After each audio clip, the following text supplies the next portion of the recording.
Assalamualaikum warahmatullahi wabarakatuh. Waalaikumsalam warahmatullahi wabarakatuh.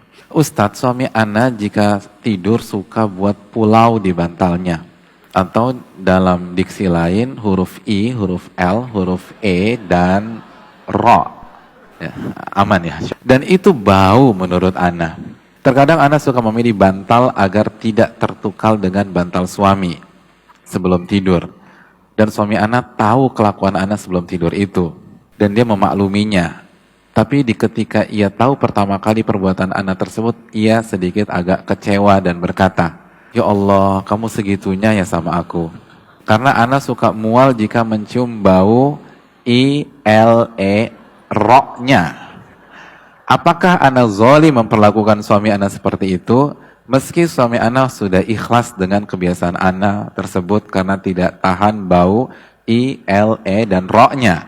Jazakallahu khairan. Ya, terima kasih atas pertanyaannya.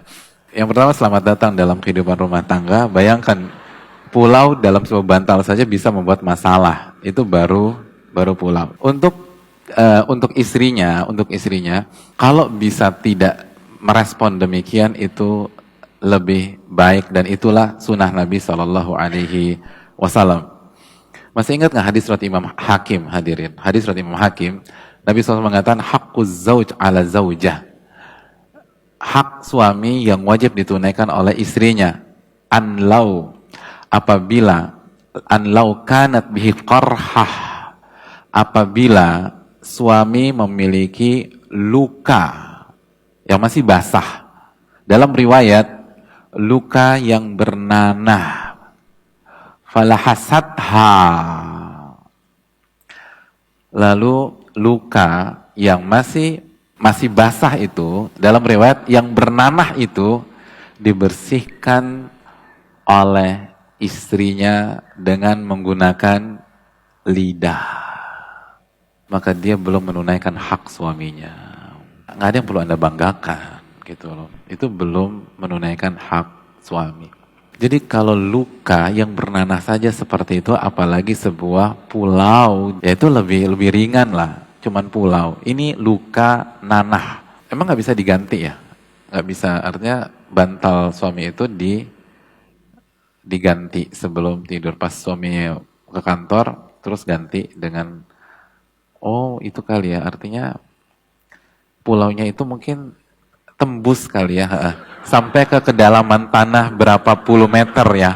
Jadi walaupun sarungnya diganti tetap aja bantalnya bau ya. Ya saya bisa. Sekarang saya bisa mengerti ya. Sekarang saya bisa mengerti. Tapi tetap itu nggak lebih parah dari nanah. Nggak lebih parah dari nanah aja demikian. Kalau istri sudah bisa bertahan ketika ditempatkan di pulau tersebut, maka insya Allah dia bisa ditempatkan di mana aja. Jadi kalau kita bisa ngelewatin mimpi buruk itu, insya Allah yang lain akan lebih mudah.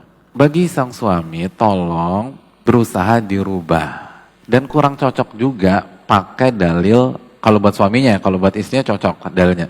Tapi buat suami kurang cocok untuk pakai dalil tentang nanah tadi. Karena kan kalau luka memang tidak diinginkan dan memang di luar kemampuan kita. Tapi kalau membuat pulau seperti ini, ada terapinya nggak hadirin? Harusnya sih ada terapinya ya. Coba di googling atau ke dokter dan saya terapi lah gitu. Jangan kita itu tadi Nabi sampai mengharamkan, walaupun diluruskan sama Allah, tapi Nabi sampai nggak mau minum madu karena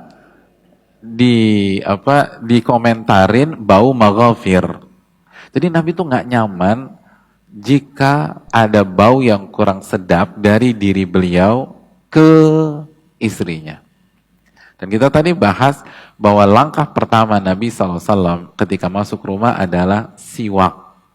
Itu menunjukkan bahwa wangi itu penting, khususnya aroma mulut. Itu penting. Jadi tolong dijaga buat yang cowok-cowok atau buat yang para suami, itu penting. Kalau niat kita mengikuti sunnah Nabi, ini hal yang harus kita prioritaskan. Walaupun istri kita maklumi gitu ya. Tapi bola ada di tangan kita, tolong diobati, diupayakan, dan insya Allah bisa kok. Dan jangan lupa baca doa sebelum tidur. Minta pertolongan kepada Allah. Jadi ikhtiar yang pertama doa sama Allah Subhanahu wa taala. Kan Allah yang ngejaga kita. Dan doa sebelum tidur kan cukup panjang. Itu menunjukkan bahwa memang kita sangat butuh berdoa kepada Allah pada saat kita tidur, karena tidur adalah waktu yang paling lemah di dalam aktivitas keseharian kita. Jadi itu yang perlu kita camkan, hadirin yang Allah muliakan. Wallahu ta'ala bisawab.